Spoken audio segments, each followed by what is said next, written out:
paid the price. So I just want to talk, we're going to talk about 4 or 5 different major areas today. I hope I can bring some value. I hope I can bring some insight that you may not have thought about. And as Paul says, we've become great friends because I just love his outlook on life, and I also like the fact that we're kind of aligned on a lot of things that we think are important, which is building the soil and things like that. So we like to tell people, you just need to understand, first of all, where we're coming from. Our family plays the long game every day, every decision, and we have for 3 generations. And we're not as successful as some people, right? We're not Ben Rinchi in Iowa farming 16,000 acres. We don't want to farm 16,000 acres. We want to farm 7,000 acres extremely well. So it just comes down to your priorities. We have neighbors that farm 300 acres better than we can farm 7,000. So it's not a size issue. It's kind of a personal choice issue and what kind of core values you bring to the table. But we're going to talk about the long game all the time, which means the first thing it means, and we just heard the genetic talk, right? The first thing it means is we don't really care about having the highest yield this year. Never have. Because we don't think that's the way you win the long game. It's a way to score points. Obviously, it's a way to score points at the coffee shop, but it's not the game we try to play. So just kind of understand that as a baseline for the way we look at the world. This is the home farm there just north of my house. Only snow of the year this year was back in December. Been a very warm winter. A lot of the cover, during the big cold snap we had, it was under snow. So we still have cover crops that are alive, kind of shockingly, that shouldn't be. We have some oats that are still alive, which is kind of hard to explain. But where are we at in history of the world, if you will? What is the big picture? Where are we at as a nation, as a globe? And the first thing that I always, if you watch the news, you would think that increase in the national debt, $1.5 trillion a year, is normal. If you listen to our president, he reduced the deficit by the most in history. Which, how is that possible when it's the 3rd highest total in all of history, in real terms, not even in inflated terms. So anyway, this is not an old problem. This is very much a first world problem, and like everything in America, we're really good at everything we try to do, and building debt, we're the best at it in the world. Just a little bit behind Italy and Greece. So I think all of us can look at this and say, this isn't going to end well. And maybe it will, maybe I'm wrong, but it's sooner or later somebody has to pay the bill. And the other thing that I would point out, with inflation, and everyone talking about inflation, everyone's referring back to the 1980 inflation, and the world's in a different place.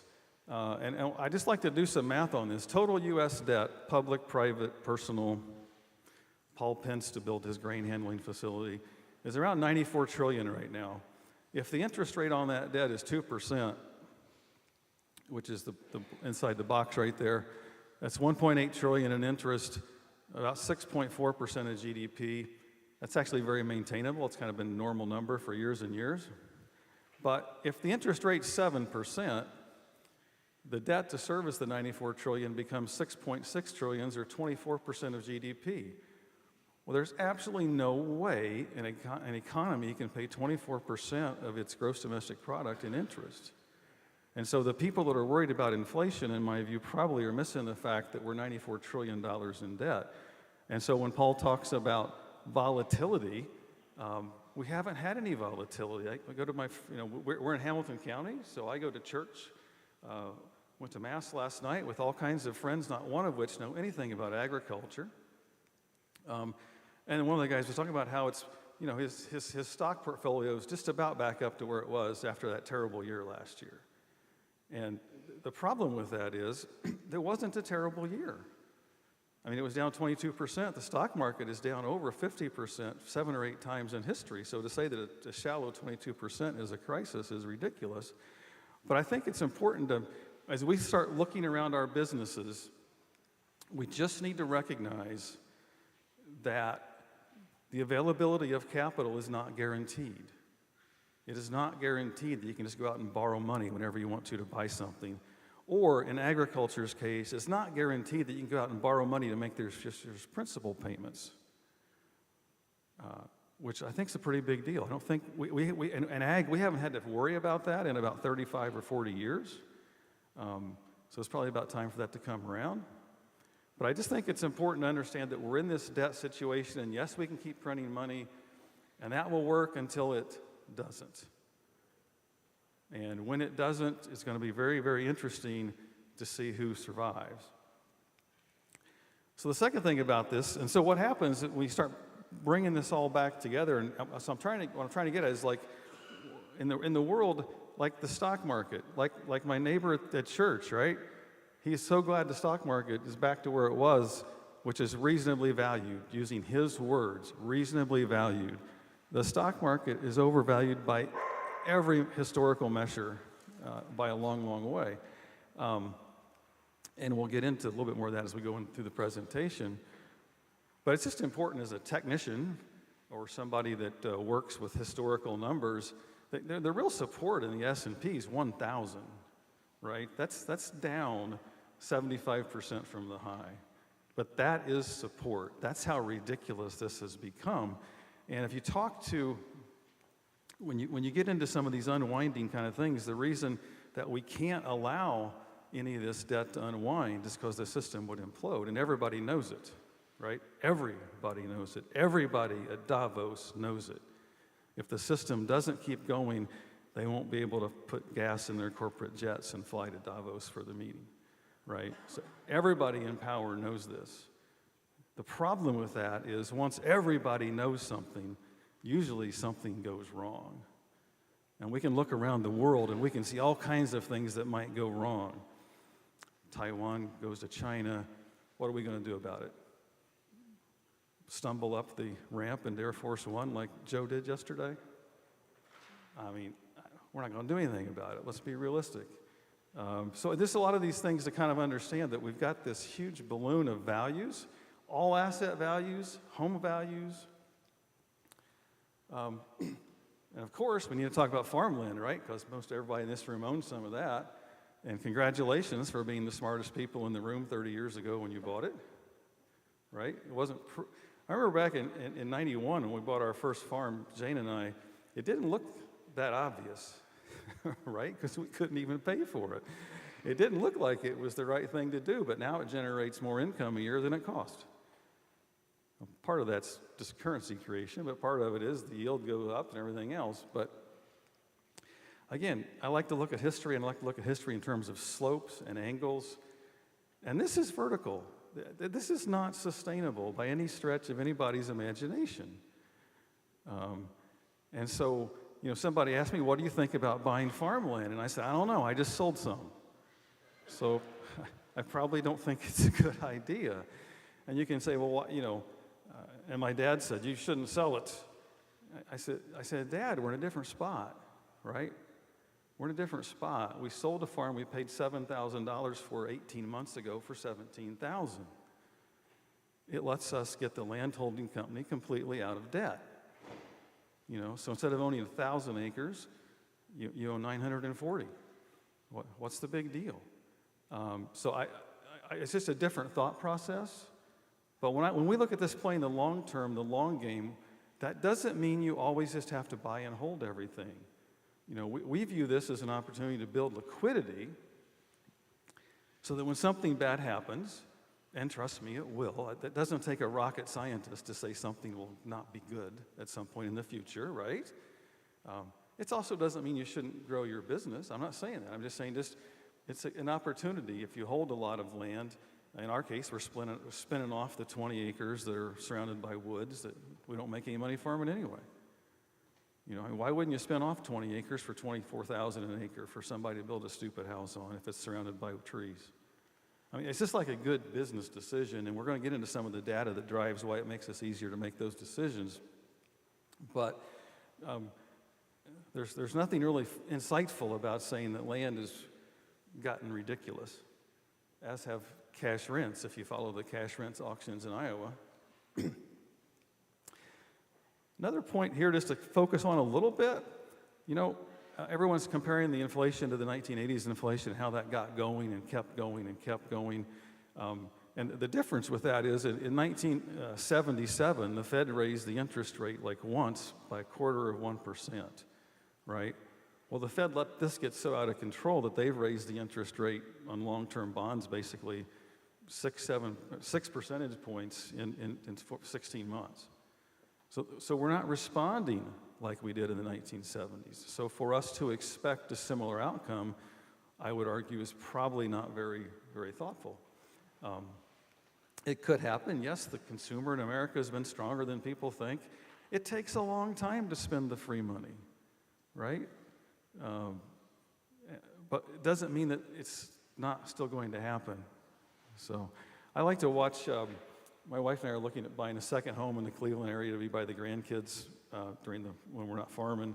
And it's been fascinating to watch the last 20 months up there. So I've had, you guys have heard of the Zillow app where you can track what's for sale in your neighborhood. And so we've been tracking that for about 20 months now.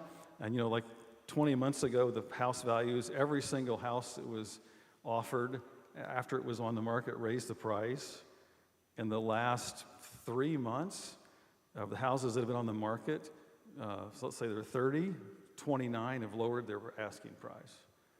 And they're still on the market. So like 18 months ago, there were 2 houses for sale in the township we're targeting, and now there are 22, right? But the values are still kind of hanging up there. And we've all been through this before to know, right, that when the first person has to sell because they can't make the mortgage payment or they're moving or they're getting divorced or whatever the tragedy is, that's when that thing starts to roll over.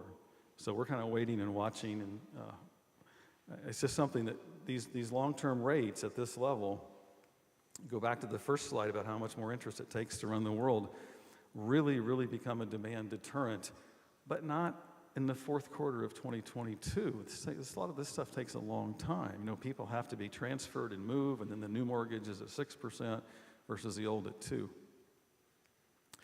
Another interesting thing happened to us. My brother sold off 36 acres, same thing, wanted us to be in a really a strong cash position, and he had a farm credit loan on that. I don't know if you guys know that farm credit do this now. I was shocked. I'm just not very smart, I guess, but when he called them and told them, we've sold this farm, we want to pay off the mortgage, and they said, well, hey, can we talk you into moving that mortgage to one of your other parcels? And I said, it's like a 2.9%, current rate's 6 or 6.5 or something. Why would Farm Credit want to do that? Because I didn't understand, right? And this is like, I'm 62, I should understand this. I was trained at the Purdue University, goodness sakes. So I called up the guy at Farm Credit, about halfway up the management chain. So he's high enough to know what's going on, but low enough not to screw it up, basically, that's his position. And I always have told an old joke, it takes a Harvard MBA to destroy a great company. And that's what they did to Pioneer, right? Pioneer had everything going for it in the world. They brought in outside really, really smart management and have just destroyed it. Thus, the Pence Group prospers. Bex prospers, right? Because they have the longer-term view. A Harvard MBA has a view about 90 days out. But I was asking these farm credit guys, what in the world, why would you do that? And they said, we got to understand our funding source, right? Farm credit is exclusively funded by selling bonds, over half to foreign investors. China has always been a huge buyer of farm credit bonds. And I said, so I still don't understand why you would want to let a lower rate transfer to a farm and keep the money lent to the farmer at a lower rate than making them refinance at a higher rate. And he said, well, because when we sold those bonds to the Chinese, we only had to pay them like 0.8%. So our margin on that mortgage is very high. And if he pays off that mortgage, we stop earning that high mortgage, and because the rate environment has changed so much, our actual profit margins on a new farm mortgage are half of what they are on letting him keep his old mortgage and transfer it to a different piece of collateral. And these are some of these things that happen in high finance that I just couldn't envision. So it's in everybody's interest to not pay off the mortgage and to shift it to one of the farms that's paid off and keep the cash in the bank, which is crazy. It's just amazing to me that that's the way that worked. So I don't know where rates go. This spike higher in long rates is kind of crazy. I mean, the bond market's down 32% in 15 months, probably likely to bounce. So everyone's worried about long-term interest rates going up. I would argue that the odds of them going down are really pretty high, based upon the premise that the economy just can't afford to pay that much interest. So the economy will soften up, which I think we're seeing around the edges, but it takes a long time. What I'm trying to get at here, if you look at the interest rates, how they've changed in the last 18 months, and you look at how asset values have changed in the wrong direction based upon the way interest rates have changed in the last 18 months, what we have is a serious unhinged asset valuation model right now. And there's all kinds of ways that can work out, right? The price of land can come back down 30%. It's still worth $13,000, $14,000 an acre. Not like that's a disaster for anybody. But just at this moment in time, everything's kind of unhinged. I mean, another great example of that is deer stock. Here's a company that makes only equipment that nobody has to buy this year. I mean, I don't know about you. We don't have to buy any equipment this year. Virtually nobody does. None of the construction companies do because their business is all slowing up. They already got all the equipment they need. None of the lawnmower companies do because the housing market, the new home sales is falling off a cliff, right? Down 90% from 2 years ago.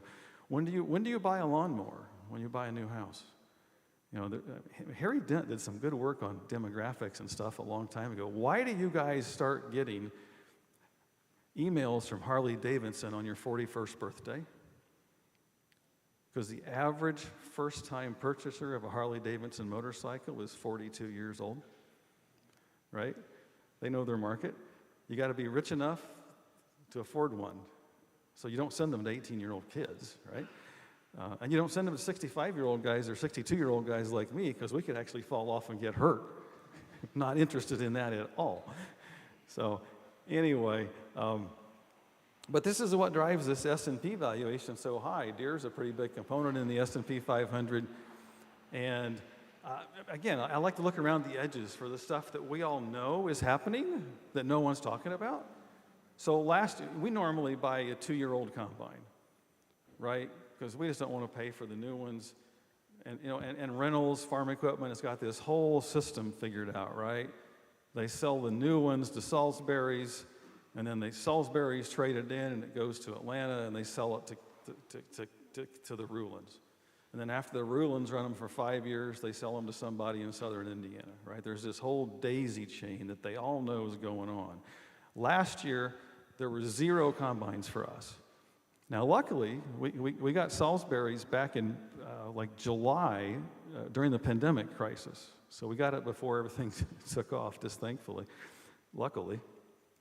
But last year, there were no combines to look at. And we run 2, so every other year or so we need to roll one up. And we just kind of assumed, well, gosh, everything's so high, they probably don't have any this year. And then the Deere salesman calls us up 2 weeks ago and says, hey, you guys want to come on over? I'll buy you lunch. I said, why? I said, we're not really interested in rolling up now. We're going to wait another year because things are so high. He says, well, I got 8 on the lot, 3 of which are perfect for what you guys like to buy. I said, well, we're not going to pay 7% interest on this. He says, well, just give us a little bit. Deere's going to have to bring it back to 0. They understand, right? So there's now 8 used combines on the lot. They actually have new ones you can buy. And the Deere stock isn't reflecting any of that, right? The Deere stock is still as if they're sold out through 2024, which they're not. So it's just an interesting thing. We as farmers, we usually know more about what's going on in the world than Wall Street does because we're just down here in the dirt. We're getting muddy.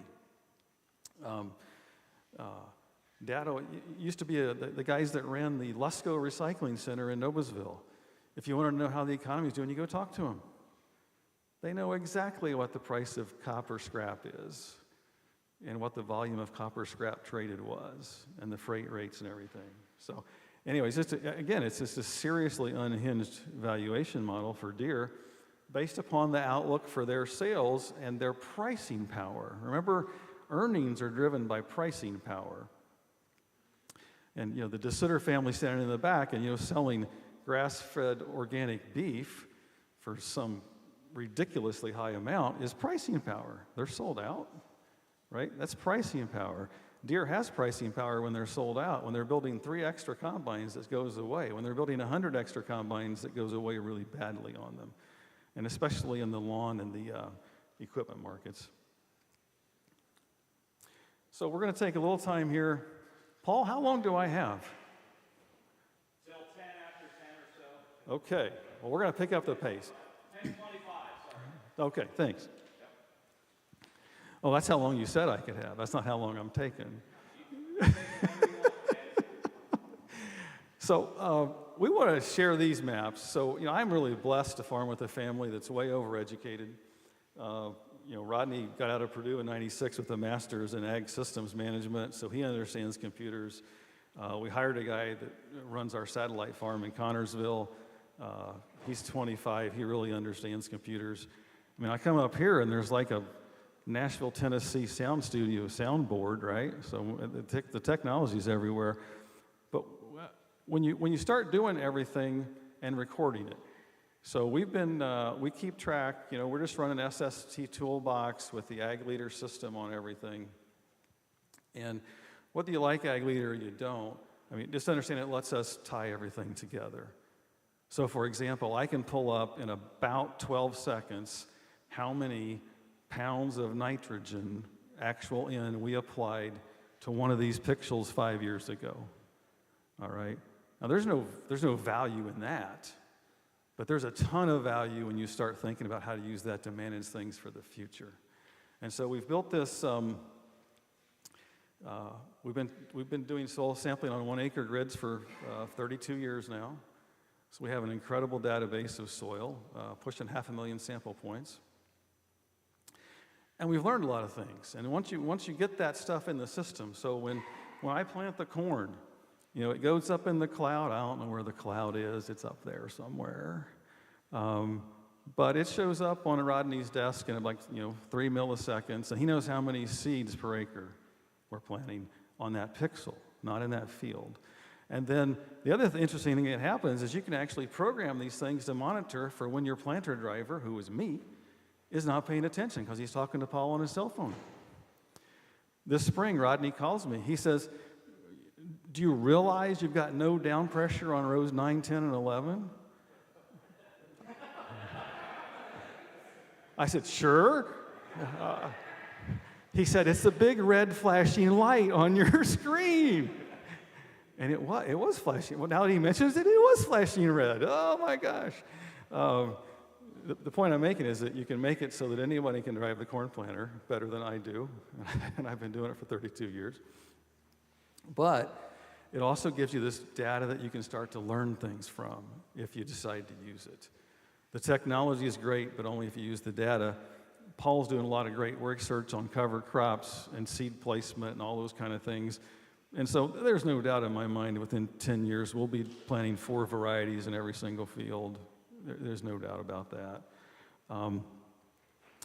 But when you bring that all to the end, which is what this graph becomes, and the next one, and if I spend the whole rest of the presentation on this, you guys will hopefully get some value out of it.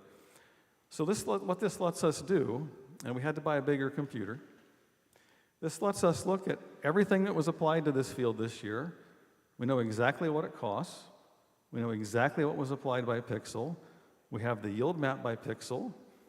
We know what our overhead is by acre, which equates to overhead by pixel. And we can end up with, Rodney printed off 87 of these in about an hour and a half. So once you get it in the system, you just hit return, right? And you get one for every single field. And this is a profit by pixel map. So I remember when I was at meetings at Top Producer decades ago, everyone was spending a lot of time on, going to figure out our profit per farm. And we never thought that was all that important, because if we didn't want to farm the farm, we wouldn't. And if we did, does it really matter? But when you start looking at this, what you see, I mean, this is a classic 2022 map for us. They're all the same. We got planted a little sticky May 4th, May 15th. because of the weather. And then we come and we go, I like to say 40 days because it's biblical, but we actually went 38 and a half days without rain in June into July 10th, July 9th. And then we got 3 inches of rain, which is kind of crazy. Some of the farms got 6 inches of rain, which actually ended up being, they're the highest yielding farms. When your soil profile is completely empty and you get 6 inches of rain July 10th, it's a godsend. So anyway, but this is looking at, this is not a yield map. It looks a lot like a yield map. This is a profit per pixel yield map. So down here in the bottom right, you can see anything that's purple, we made over $300 an acre on net after overhead, after life insurance, after health insurance. Anything that's red, we lost, or the brown is $250, right? We lost $250 an acre on that. And it doesn't mean that you don't farm the spot that was brown. It just tells you that you had a really dry year, right? And the other thing that tells us going forward is we're probably putting too many inputs on these brown spots. We're only planting 26,000 seeds. We're probably going to plant 21. And then in a wet year, we'll just maybe not perform as highly as we could have on these brown spots, right? The brown spots are only about 10% of the field. But the thing that, so we can now start looking at these year after year. But then we had this discussion. So what would be really valuable would be if we knew where the field, not on a yield basis, but on a profit basis, underperformed our expectations. Because with 32 years of 1 acre grid soil samples, we know the organic matter by 1 acre grid. We've seen it expand by about 0.8% in the last 30 years. And we know that we can then look at that and come back and go forward. We know how much stuff we're putting on. But the thing that would be really helpful is, what if we could find out where the field didn't do what the soil data says it should have done, right? And that's a pretty easy mathematical equation, but putting it into this software took a little bit of time. But that's what this map looks like. And so it becomes a very, very different thought process, right? Like in this case, well, it was dry, we couldn't do anything about it. Well, we did do something about it. All the tops of those hills exceeded our profitability objectives, despite the fact we lost money on them.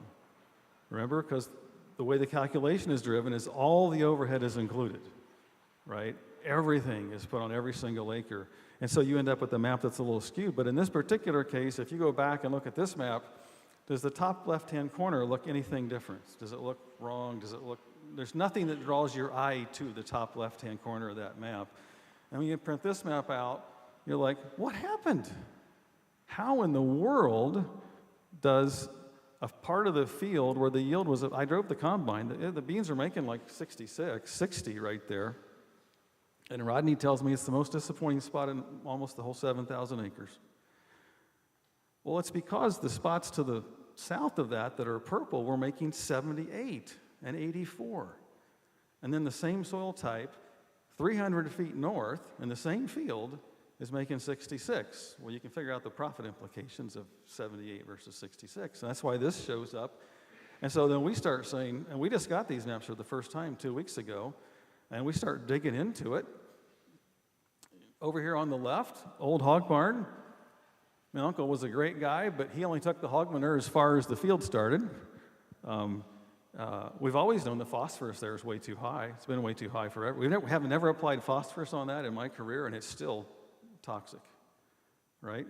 It's just the way it is. But when you start doing a little bit more deeper digging, see, P and K, as we spread it in North American agriculture right now, is all salt-based. Hog manure is salt. There's a lot of salt in hog manure. And so when you go out in here and look, these spots that only made 66 and 78 instead of 78 are truly salt toxicity, like stuff from North Dakota, crazy stuff. And so man has screwed it up.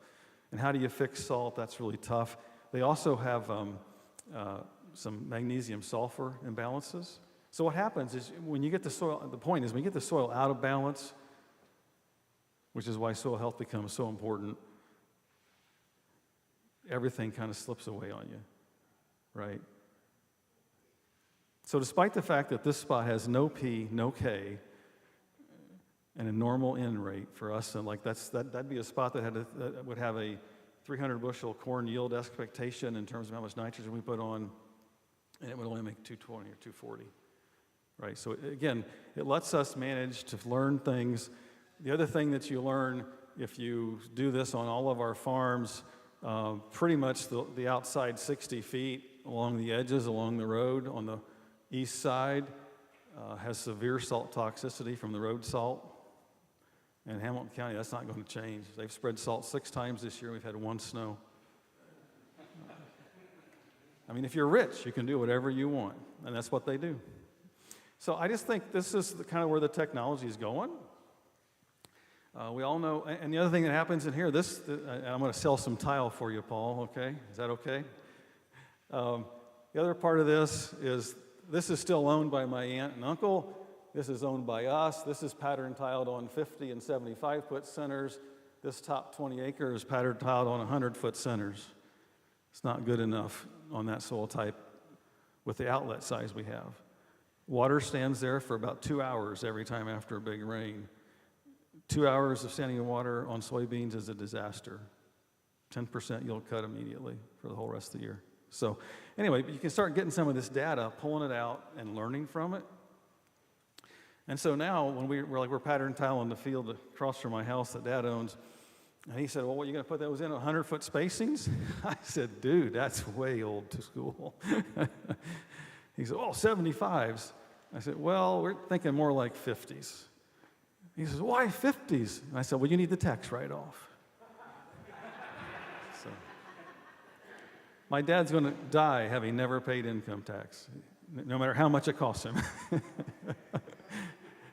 So another thing that we got to face, right, is input costs have gone through the roof. Can't really do anything about it. Obviously, it's criminal, but that's the way it is. That's just total input costs, and we don't include fuel in that number on our stuff, but that would just make it a little bit higher. And the corn seed and chemical cost per acre, of course, has gone through the roof. This doesn't count fertilizer, which has gone through the roof. But the thing I like to point out to people, the thing is, you can pay whatever it takes to get the seed and chemicals, but they should cost you the same per bushel produced. I mean, nobody goes and buys a new iPhone because it costs more to do the same service as it used to. That's what we're paying. But this is when I meet with the people at Bayer or anybody else, is like, you guys are really, really taking advantage of the situation here. We're paying you almost twice per bushel produced for your technology that we used to have to pay you just 13 years ago. I mean, it's great that you have a monopolistic position globally, but you're going to find more and more people doing what a number of guys are doing, right? They're going to find ways to grow products that don't have to use the technology that you get paid. What'd you say your bean price was, Dan? 35. Wow, that's a long way from 15. So there's a big incentive for people that are willing to work hard and different, but the technology makes it so easy, none of us is probably going to adapt it across a wide area. So we just put the cost structure, obviously everybody knows these numbers.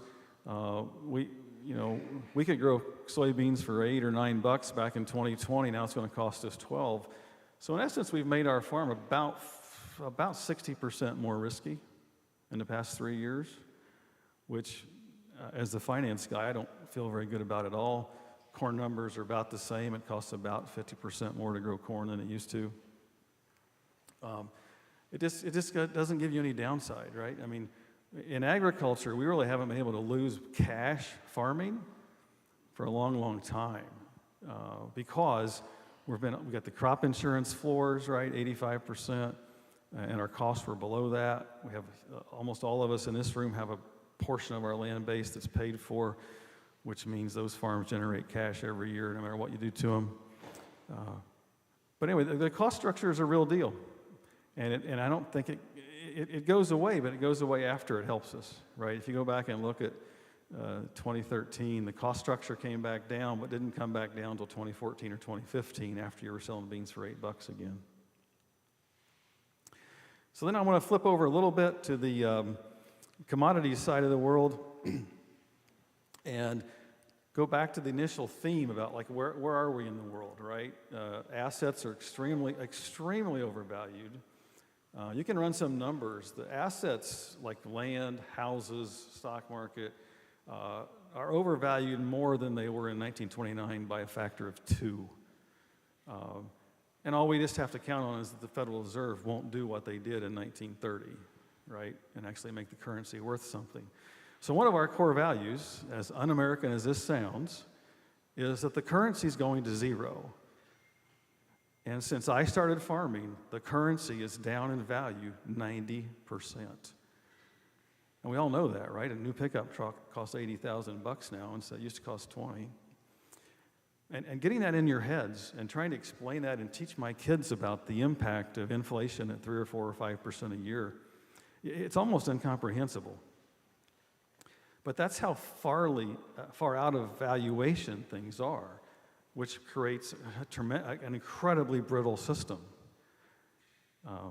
But luckily for us, we live in a system where we actually can do something about that, right? We can actually go and sell 2024 corn. You can just call up your local Cargill, or you can call up anybody. You can even start hedging 2025 corn in Chicago if you have such an interest. But you can manage it, is what I'm trying to get. There's opportunities to manage it. That's what we do at AIO Ag, is just try to do cash grain contracts to manage the risk. But in terms of commodities, where are the corn and soybeans at in terms of valuation? So let's start out with the biggest market in the world, crude oil. I was at Purdue. I like to say the Purdue University because it makes fun of the Ohio State University just for fun. And I guess there's a big basketball game tomorrow or the next day or something like that, right? So we'll see. Everybody in my house is thrilled that Purdue's losing in February, because maybe we won't lose in March, right? Why don't we peak in March and not in February, for goodness sakes, for a change? So we're gonna be hopeful right until the ball falls off the rim. But crude oil, biggest market. When I was at Purdue, they said a commodity can never go to a negative price because there will always be someone willing to take it, which in general is true until it's not. Kind of my theme, right? It's all true until it's not. And it's not when there's no place to unload the boat that's full of crude oil, right? There were people that paid people to take crude oil away from them in March of 2020. Crazy times. And normally when something crazy like that happens, you have a snapback, emotional reversal in the other direction, which is what we've had. We've printed, I think, $9 trillion in the intervening 29 months to make sure that doesn't happen again. But you can kind of see here on crude oil, I don't know if you guys know, there's a war started somewhere right there, and it's almost always in life, right? The start of the war is the high price. The fear price is higher than the actual price. And do you think it costs them less to produce crude oil now than it did 2 years ago?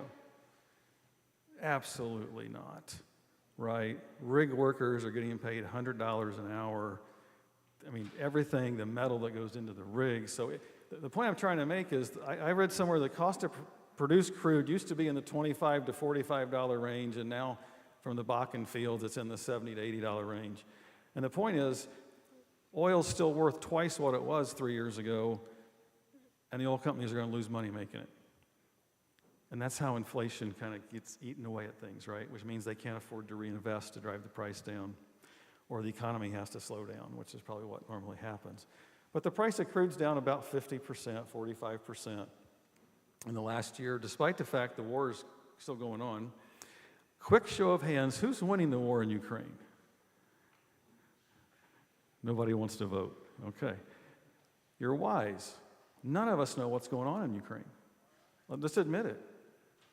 I mean, who's the most likely party to have blown the Nord Stream pipeline? There's like 3 countries in the world that have the technology. We're one, and we're the ones that said we were going to on national television. So I'm guessing it might have been us.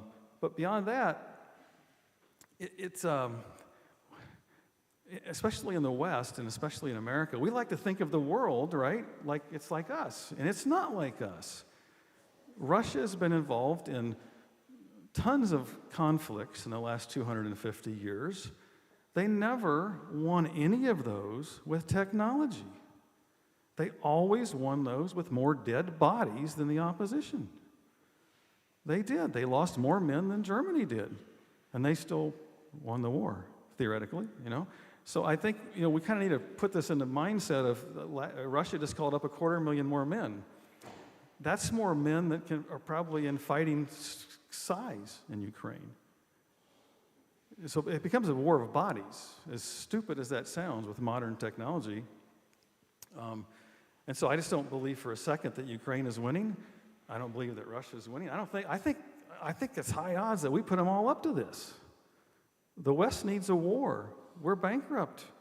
The way you get out of bankruptcy is to have wars. So I'm just saying, don't think what we hear is the whole story, and therefore there's some inherent risk in the industry. There's some just inherent risk in our business model from all these externals. They used to call them black swans. I don't believe in black swans. Somebody said that COVID was a black swan. Then why did I watch a movie about it in 2011? Everybody knew it could happen. And it happened exactly like they said it would happen. A guy got on an airplane and flew to Chicago. In the movie, well, he flew to Washington State this time. And he flew to Italy. So anyway, crude's down half. We all heard there's going to be a natural gas shortage, right? I thought there should be. I don't know. Natural gas is way below cost of production in a heartbeat. And we can all blame that on the warm winter, I know. But again, if you're producing natural gas and you put all these new rigs in production 8, 9, 10 months ago, you're pretty shocked, right? You're just pretty shocked. That surely shouldn't have been able to happen, especially with the shortage in Europe, which didn't materialize because despite what the Europeans say, they're still buying their energy from Russia. It may have to come through Poland, which means a bunch of Polish guys get really rich, but the stuff's still getting out of Russia. Cotton, the same thing. How many cotton acres do you think there'll be this year compared to soybeans in the South? There's no way you can grow cotton for what this price is being offered right now with the way the inputs have gone up. So again, a very interesting point just to keep in reference that the crops that compete with corn and soybeans for acreage are all seriously in worse shape than corn and soybean prices. And so when we get the Planting Intentions report, don't be surprised to see 1 million acres of cotton disappear and go to soybeans. Wheat's kind of the same way. Now, I know that a lot of people grow wheat. $8 wheat's great wheat. Wouldn't argue with that. But relative to corn and soybeans, wheat's going down in value a lot. And as soon as we have one good production year in Kansas, right, it probably goes down even more. Or this is Minneapolis. But the point is, all these other commodities that are normally, if you look at this history of commodities, wheat leads, corn follows, and soybeans are last. That's the way it always works. It's because that's the way the acreage mix is determined because of the pricing pressure and the fact that you can grow wheat anywhere in the world, and everybody does. So then we look at corn. This is the most recent corn chart, and you can see corn is almost clear to the top of the chart still. I know why that is. I was talking to some market experts in New York City yesterday, and they explained to me there's a shortage of corn. I said, there was a shortage of natural gas 9 months ago. Same guy told me that. So I'm just saying, you got to think about this. Okay, everybody knows there's a shortage of corn, and maybe there is. But I just like to play the math game, right? If you go back and look at the last 280 years of corn price history, every time you've had the corn price double in 12 months or 24 months, within 36 months, it's back down to 25% of the range. That's just the way it happens. We're all greedy, we overproduce, we take land out, and we put new land in production in South America, then the weather goes from bad to good, and we overproduce. Now that we're all a liquid fuel-driven kind of economy in corn, and soon to be in soybeans, economic slowdowns are going to really impact the usage of corn more than they ever did in the past. We used to be a food product, now we're an energy product, and so you kind of need to stop thinking about corn and beans as corn and beans and start thinking about them as crude oil. We're an energy-based product now, at the margins, which is the margins are what determine the price. So the price of corn is still really high. And I just put numbers up here, so like 2 years from now, you can have me come back and laugh at me, but there's about a 95% chance that corn trades at $4.20 by June of 2024, which isn't that far away. So just something to consider. That's just the statistics of it. Obviously, it doesn't have to every time. Maybe we're going to have another leg of inflation, but the rest of the markets don't seem to be suggesting that.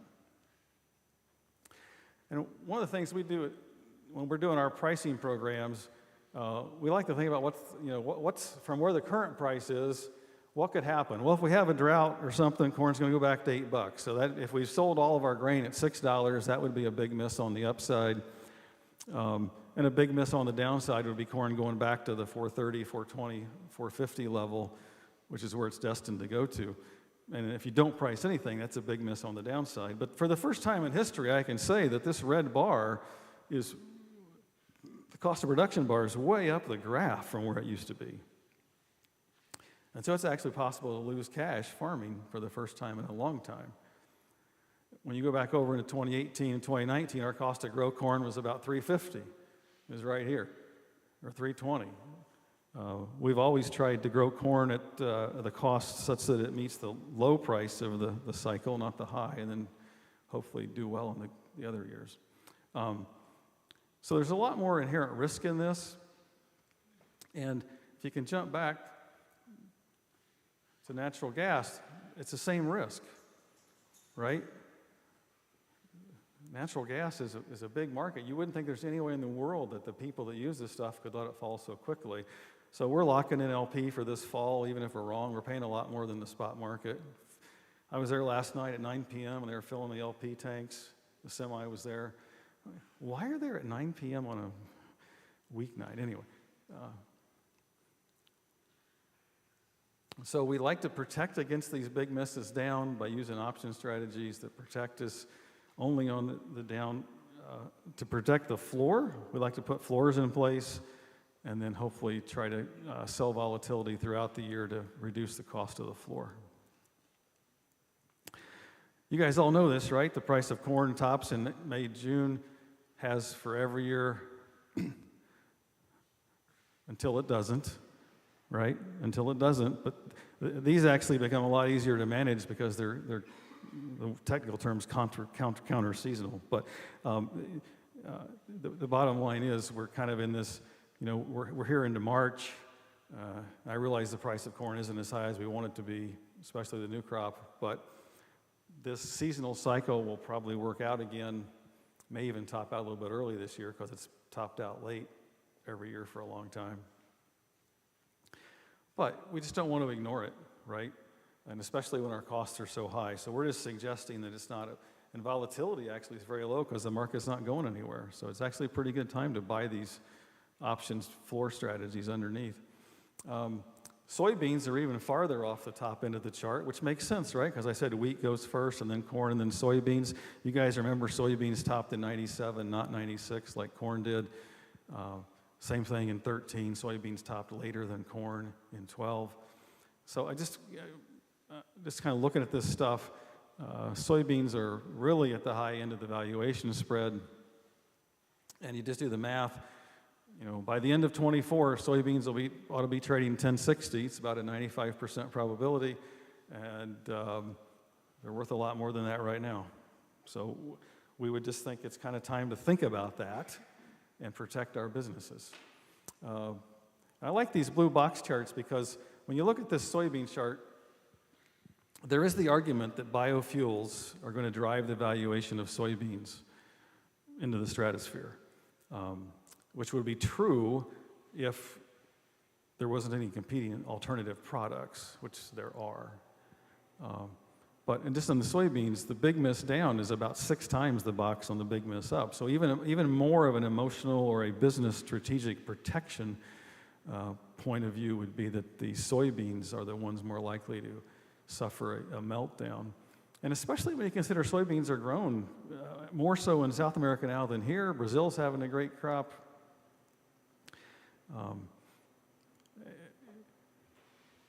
just any sound business person would say you should defend this price because there's all kinds of reasons why it could go down. And that's really all we're saying is statistically, it should go down. It always has in the past, might not this time.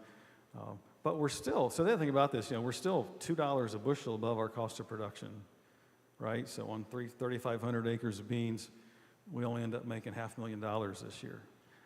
I'm okay with that. Soybean cost of production number, again, the cost of production number is above the half of the range, 50% of the range. Commodity markets spend 2/3 of their time below the 50% of the range, or 3/4, depending upon how you do the math. And here again, so we're a long ways above the range. Our costs are above the range. And what I'm trying to suggest to you is the guys that are paying $600 cash rent in Iowa, they might as well call the auctioneer. It is not sustainable. There's no way it's sustainable. Somebody won't get paid. I don't know whether that'll be John Deere, or that'll be Rabobank, or that'll be the landowner that rented them ground. But somebody's not going to get paid because these numbers always come back. And so I don't want to leave like on an, I sound pessimistic. I'm not pessimistic. We're going to make a ton of money farming this year. So I'm not at all worried about that. I'm just suggesting that when you get in the out years, it becomes very problematic. And so it's a time to reduce risk, time to build liquidity, because a lot of people aren't, and the people that aren't increasing liquidity right now, that are paying these high cash rents and stuff, are just making themselves bizarrely vulnerable. I was talking to Josh back before the meeting back there, and he was talking about his job is to make sure the farm persists and we don't do anything stupid to goof that up for the grandkids. And that's the way I look at it. My daughters are lawyers and doctors. They're not going to farm, but they're going to be really big landowners. And so I don't want to screw that up for them. One of the things we've told them is, this farmland will pay for your grandchildren's college education if you just hold on to it. And don't try to be smart, and don't try to be cute, right? So I think I'm out of time, Paul, but I did kind of want to just talk about how, I think we can have a great year this year, but we're going to have to protect price. I think that the technology has made it such that everybody is so far apart, right? You've got people doing our types of technology, and you've got Beck's hybrids 1 mile away, fall plowing 6,000 acres.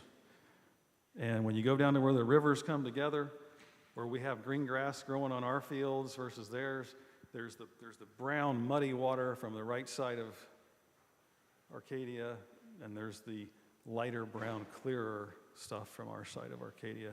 I don't know when society decides that's unacceptable. Maybe never. We've got the ag exemption. It'll be hard to lose it. But I think what's going to happen, though, the technology is going to make it easier and much easier for people like P&G to say, I'm going to pay a farmer to grow grain the right way. And I know that's an offensive way to say it. But in terms of water quality and soil health, there are righter ways or better ways, and there are wronger ways. It doesn't mean you can't deep rip soybeans that'll in the fall for the next 30 years if you're from Attica. The dirt's that good. I think 60 years out, you're in trouble. But that's the case. I think if you just look at that from the perspective, the blockchain technology, the cloud-based technology, the sensing technology, the technology now exists that they can run a drone over White River Township in Hamilton County and get within 3% of where the nitrates in the river came from to the tile point. Now, when that data starts becoming available and the defense attorneys figure this out, sooner or later, people are going to be accountable for what leaves the farm. Right now, there's no economic penalty. We subsidize people that do fall tillage on 6% slopes in Hamilton County the same as we subsidize us, right? Crop insurance subsidy is not related. So I don't know when that changes, but the technology now exists for Procter & Gamble to say, we're only going to grow soybeans that are grown with cover crops. And the technology now exists for people like Rabobank, had them on the farm last week, can say to ADM, who makes all of Procter & Gamble's soybean oil, hey, we'll loan you money cheaper if you only process soybeans grown in a better way. Not a perfect way, let's say a better way. And so, well, takes ADM $400 million to build a plant, 1% less interest becomes a big amount of money. ADM says, okay, well, as long as P&G will give me an exclusive contract, that they'll pay more for the beans. And P&G says, well, of course we'll pay more for the beans. Our consumers are demanding it. So they do that. And you come back to the farm, and you can track real time in the cloud, either with sensors or with field operations data, how the beans were produced. And the seller then, that data can follow that load of soybeans all the way from that field to Procter & Gamble's soybean oil for processing. And there's a huge value differentiation, which is real. That program is called Plenish. You guys may have heard about it. Our farm in Connorsville's grossing $1.85 a bushel more for growing beans to cover crops, and we were doing that anyway, right? It makes, the point is, the whole carbon sequestration programs, they're laughable. That's not the future. The future is going to be paid to produce, just like the whole world has always been. When you go to buy Dan DeSutter's beef at an obnoxiously high price, it's because you know how he grew it. No chemicals, no pesticides. We like Dan. We love his sons, love their families, see them at church. I don't care what they want for their beef. That's what we're going to pay. So I think those are the things to think about for where the future is headed. But it doesn't mean everybody will farm that way. It just means that for people that are willing to farm that way, there's probably a bigger economic incentive. And so the last point, when you put that over 30 years, the neighbors beside me that fall chisel their soybean stubble with the $700,000 tractors at 7 miles an hour, burn, 40 gallons of diesel an hour, some crazy number. There's no economic penalty for them now in terms of output sales price, right? There's no penalty for putting the mud in the water. I mean, they're fall chiseling 4% slopes. And we just had 2 inches of rain. I mean, the gullies are there. You can't just dream this didn't happen. But there's no revenue side of that. But if you go out, so I just did some quick math. If we're adding 0.05% organic matter a year because we're growing multiple species cover crops, planting green every year, adding chicken litter to the mix, finding ways to bring more organic matter onto the farm, we end up pretty easily increasing organic matter 0.05% a year. Do that for 20 years, right? It's a full percentage of organic matter more. So I'm farming 3.8% organic matter soils instead of 2.8. The neighbor's tilled for 20 more years. He's down to 1.8. And so the trouble is, the math is pretty simple. The more, we all know this, the blacker the dirt, the more it yields. This is not rocket science. Even the guys at Purdue figured that one out, right? The black dirt. There's never been a study where lighter dirt yields more than black dirt. It's called microbial activity. It's called water holding capacity. So if that's the case, and 30 or 20 years out, I'm going to own land that's got 1 or 1.5% more organic matter in the soil. It's a 40 bushel yield advantage, right? And you can say, well, that's not true. Okay, that's fine. I don't care. But I know I'm going to have it, so you need to figure out a way to compete with me if I have it, or compete with my son's grandkids, my brother's grandkids, And so when you start thinking about this, if I want to have 30 years out or 20 years out a 40 bushel yield advantage, and I'm probably going to get paid 50 cents a bushel to always plant into a green, have something growing year-round on the farm. So at that point, it's 250 bushel corn, 50 cents more a bushel is $125 an acre. My cost advantage right now is about $180 an acre, so I'm $250 an acre advantage over conventional tillage. I had the yield increase 20 years out to it. I'm $600 an acre more profitable than conventional tillage in 2043. And see, this is how we farm. And I don't care if you do. I really don't. We're done evangelizing. We're just sharing with you how we think about it, and you can just call us crazy. I would wear dreadlocks so I could look crazy, but I don't have any hair, so it's a genetic problem, I think. So I think that the future is very bright for agriculture. I think volatility. You haven't been rewarded for doing the right thing in ag for a long time. Everybody just goes out and rents more and pays higher prices, has made more money. They've been rewarded for taking unnecessarily large risk. That's about to change. That's gone on for about 30 years now. That's going to change. And so I think that for for like everybody in this room, the future is really bright, even as times get tough. I mean, read 1st and 2nd Kings, right? The Israelis were saved from themselves a few times, and when they chose not to listen, they were not. And so I just think it's interesting, we're kind of in the same place. If we just manage our businesses for the long term conservatively, even if land goes back to $6,000 an acre, we'll still be able to make money for them, right? So, Paul, is that good? One question before we wrap up. Yeah. If I walked out of here today and I said, oh man, I kind of want to do some price protection, but I really want to leave the top side open, what option strategy would you recommend, or what type of option strategy would you recommend today to do that? Yeah, great. Would you do it tomorrow, or would you wait until May? So I'm going to express a little bit of maturity.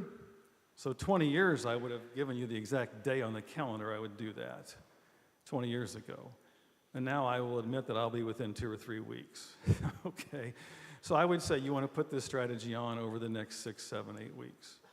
So if you want to sell 100,000 bushels of corn, then we'll just do this option strategy for 10,000 this week, 10,000 next week. Don't overthink this, okay? Because you're selling at very high levels. After you sell the first 30,000, you still want it to go higher, as painful as that feels. But I think that's one way to think about it is, the seasonal high in December corn's April 10th. Well, we're March 1st, basically, right? So 6 weeks. Sometimes it hangs up into May based upon weather forecasts in April, and the acreage number might not this year. So again, I think you just want to, strategically move into this. Now, the second point, when I say strategically move into this, I mean that Rulon Enterprises by May 5th will be 100% priced, the 23 crop, not 40,000 bushels, 780,000 bushels, because we're locking in a phenomenal amount of profit. And we don't care if it goes to $8. Not everybody looks at the world that way. So if you don't do what I'm doing. But you can do that with the other answer, option strategies. So there are a number of ways to play that game. All of them require money, or they require you to sign up into some managed pricing program that Jordan can talk more to you about later. But I think in your program, for example, you're going to have the ability to do hedge to arrives. You're going to have the ability to do a number of different things from a pricing perspective, working with us. And I think each individual farmer's case is very specific and very different, so I don't want to give blanket, go do this. But the answer to your question, my favorite option strategy is really simple. And it's not hard, and it doesn't always work, but on the other hand, we always make money, right? So when you go into our CR bank, and the net worth goes up just like this stair step every single year, they kind of like that approach. And I think that's the thing. So when we come into this, I really like buying a in-the-money put option or a slightly out-of-the-money put option and selling an at-the-money call option. So in December corn right now, we're trading $5.96. So go sell a December $6 call, take the money from that and buy 2 or 3 or 4 of the $5.50 or the $5.25 puts. See, because in essence, you end up hedging, 3 times as many bushels at a relatively high price of $5.50 with their money by selling the option. But if the market continues to rally higher, you've only sold that one call. You can do this again later. But it takes some money to do that. But if the other option, if you don't want to put a lot of your own money into it, sell a $5 call, bring in $1.10, and then go buy 3 or 4 of those $5.50 puts. That's really more of a real hedge, you would argue, because if the prices go up, you still will have to cover the loss on the short call. But when you get into some of I hope that's a simple enough answer. And I think, the thing that takes is money, which is the difficult part. You can do similar strategies, just call up the Andersons, and you can do a similar strategy with the Andersons. Some of them call them minimum price contracts. See, the thing that we like to do, though, it's not the minimum price contracts. They really kill you on the fees and the delta. The market moves because they want you just to, we'll give you a $5.50 minimum price and you pay 15 cents for it. Well, that's a $5.35 price. And if you could just sell one $6 call, you just raise your net price quite a bit. So we always like to sell option premium. When I work with Jordan and Brian, we sell, like every single week, we're selling premium for something. You know, this week we sold bond puts. I just think long rates are going to recover, so sell some puts. Huge volatility out there right now. But in the grains, come back just to soybeans, same thing. You know, no beans trading $13.50, something like that. Sell a $14 November call and buy a $13 November put, maybe buy 2 or 3 of them. So I like the ratio spread because you can hedge more bushels. But don't lose track. I mean, don't try to do this in a way that you're trying just to speculate, right? I mean, only be doing this on bushels you're going to grow, right? And so if you look at, like, if you had bushels in an AIO Ag Flex program, we do it a little bit differently. So just for full disclosure, we've got programs set up with the Andersons where we don't have to worry about commissions. So we're going out and we're buying the long put, like the December 24 put, but then we're selling option premium up front and it decays quicker up front. So that becomes much more of a long-term value capture, time decay type thing, which becomes very confusing. Anybody can do it in their own hedge account, but you can't do it really with like any other the grain buyers. Before I came up today, because I thought you might ask a question like that, I asked Cargill how many bushels of the 23 corn and soybean crop Cargill Tipton has bought, and the guy says none. And it's March. I mean, we're not talking about, it's not like December of 22 now, it's March. We're going to plant this stuff in 4 or 5 weeks, or at least the aggressive guys will. And the sales price being offered is higher than our cost of production by quite a bit, $6 versus $5, which is quite a bit old school anyway. So I think it's time to start doing something, and I just would be very defensive. The other way to look at this is however much corn you had sold last year on this date, you should have twice that much sold this year. And then if the prices go up for one more year, in March of 2024, you should have twice again sold what you had sold in 2021, right? Because these cycles will work, they always work, something will happen, and you need to be positioned to protect yourself from the downside. So, is that a good enough answer? Okay, it's a little technical. You need to work with your own specialist and your own buyers, but I really think there's an opportunity as farmers, not as speculators and not as investment fund managers or algorithmic traders, but just to go out and sell. Even right now, you can sell a $5 December corn call for like $1.10 or sell a $5.50 for 60 cents and just, keep the 60 cents, make them prove that it was wrong, and then you end up selling it for today's price, plus the 60 you sold. So anyway, I think there's a lot of ways to do that. I would encourage everybody to diversify. We don't want 100% of bushels in our hedge account. We want 50% in the Iowa program. We want 20% in some other programs. We want 30% in the hedge account because that's all we can fund. So, other questions? Sir, appreciate you guys' attention. Always fun coming to Paul's Place. Thank you, Ken. Yep. Thank you. If you have any more questions for Ken, be sure to get with him this morning or get in contact with someone from Pence Group, and we'll be happy to put you in contact with him and the guys